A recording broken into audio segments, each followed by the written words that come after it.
Hello, everyone. I am Renata from the eSpot, and today I will be doing a reaction and prediction for the semifinal for Eurovision 2023. I have seen this when it premiered, and I am familiar a little bit with the running order, but to be honest, I don't really think about it that much.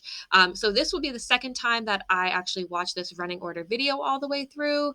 And now that pre-parties have happened, I've got a bit of an idea of, what is a little bit more popular, what's becoming maybe less popular, what's having stronger impressions on people than others.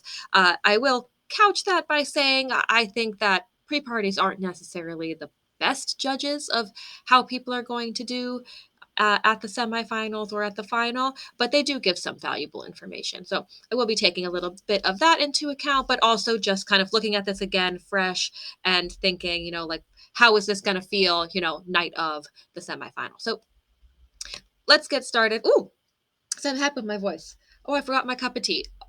It's okay. I'll survive. Um, so let's get started on the first semifinal. Okay, so this is such a strong start that I feel good about it, at least starting the show. I do think this song will probably qualify. But who knows? Maybe she could flop. I mean, it's possible. I feel like this is a really rough placement for them. And I know, yes, like slot two is, it has this connotation to it being bad, but I think it's rough to have an upbeat party song right after another upbeat party song. And like I know that stylistically they're not the same, but they're both like up tempo songs. Like I like which one will people remember more?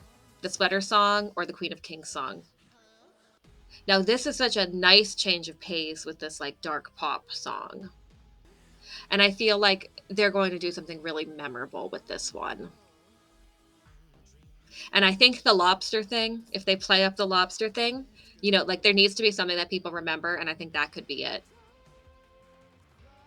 I'm worried about them too. And sort of for the same reason as the busker, like Sama Misaspava and Aya are both kind of like, I guess you could say, mid-tempo, moody, dark songs. And like which one of those two would be more memorable? This one or Sama Misaspava with the lobster? And I don't know that Sudden Lights is gonna bring some kind of gimmick into the picture that to help them out. Okay, this song is really strong, I think, to start. And it checks some boxes as far as what people, like and come to expect from Eurovision. Um, this is a case where the pre-parties have really impacted my prediction here because she was amazing at the pre-parties, like so good, so commanding on stage, great vocals in the worst possible setting. And I feel really positive about Portugal now. This one, not feeling as positive on. I mean, this would be one that maybe it could sneak through on the night. It just might hit people. They might do something with the camera work to really bring us into it, but they're really going to have to come strong with the staging to really make it memorable. And I think there's going to be a commercial break somewhere around here. I think it'd probably help them if it came after, because I would not want to have this come on right after me with a less memorable song, because this song is memorable. Like whether you love it or whether you hate it, you're going to remember this one just because it's so weird. And they're going to have a tractor on stage. I guess that's probably the compromise. No rockets, but you can have a tractor. Yeah, I personally want to see this one qualify, but every day that goes by, I think it's got better chances. I mean, this is like whiplash here to this like really kind of serious ballad after Let 3. I just don't know that this one is going to have like a reaction in people as much. Oh, now they're going to make me watch commercials. What? Okay, here we go. Continuing. Uh I can't stand this song. I think it's going to qualify. they're promising us the world, and I think like almost $1 million spent on this entry, which means they're gonna probably buy every single possible like technical feature for this performance to make it absolutely unforgettable. And she's not doing any pre-parties, so we have no idea what to expect. They're not giving us any clues at all. Other than that, it's gonna be Femininal. Okay, this one just better qualify. I'm like fairly confident that it will. This is obviously a little bit later in the show as well, and I think that's going to help it out just to push it over the edge.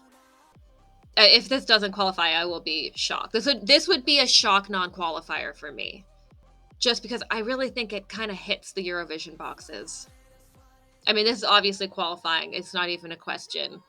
I mean, I think if this song didn't qualify somehow, it would be the biggest fluke of all flukes ever. It's just basically impossible. I don't see it would happen. If there's like one person who made a bet that Loreen wouldn't qualify and then she doesn't qualify, they're going to be like a millionaire, I swear. And the staging is going to be different, but I don't think it matters. She just sang at the pre-party and people went nuts for her.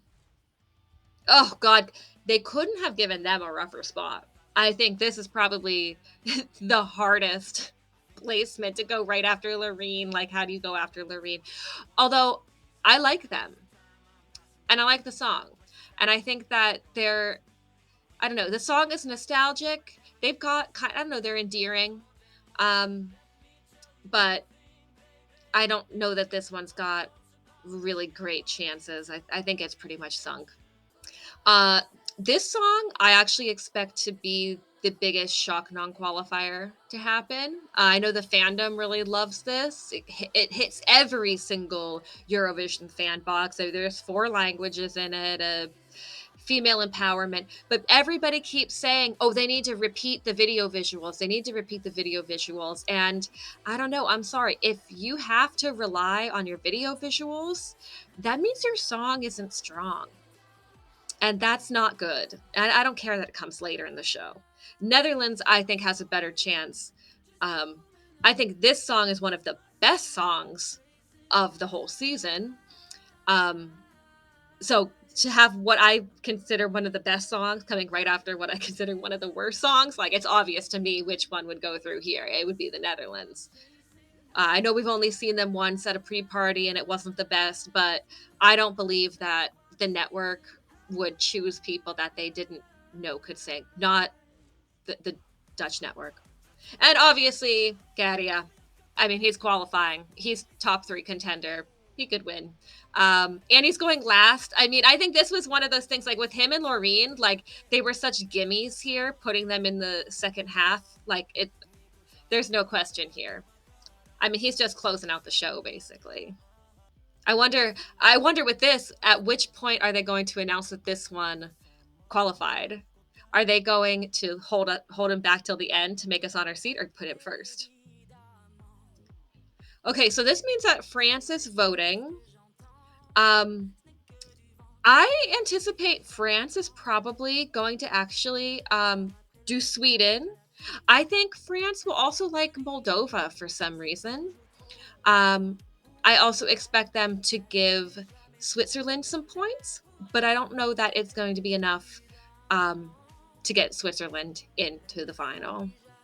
Okay, so with this one, with Germany's votes, I feel like they're going to give points to Malta. I also think they're going to give points to Finland. Who else would they give points to? I could see them being like one of the only countries that gives points to Azerbaijan, actually, for some reason. I don't know. I feel like I don't know. Germany is so weird. Italy. Okay, well, they're obviously going to give points to France. Um, Probably they'll give some votes to Switzerland, I'd guess. I bet they give 0 points to Finland. And they're going to give some points to Loreen. Those would be my guesses there with Italy. I don't think I've ever made it to the end of this song, to be honest.